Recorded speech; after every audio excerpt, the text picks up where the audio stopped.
KB5079473 Not Installing. Error 0x800705. What causes error 0x0705?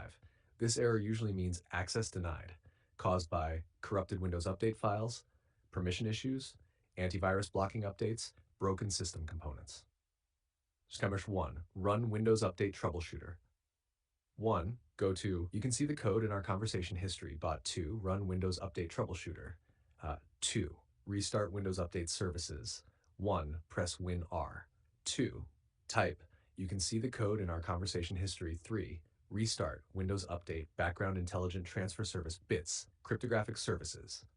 3. Clear Windows Update Cache. 1. Open Command Prompt Admin. 2. Run. You can see the code in our conversation history. You can see the code in our conversation history. Delete everything inside. 4. Restart services. You can see the code in our conversation history.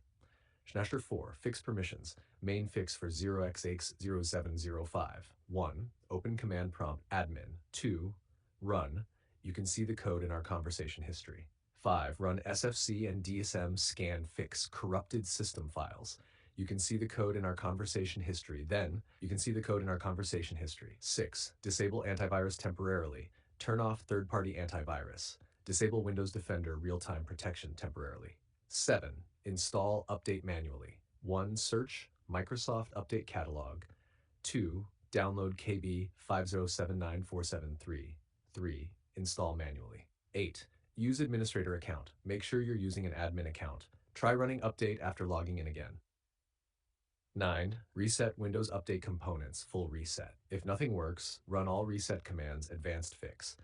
Fastest working fix, recommended. Do these 3 steps. 1. Clear software distribution folder. 2. Run SFC-DSM. 3. Fix permissions. Works in most cases.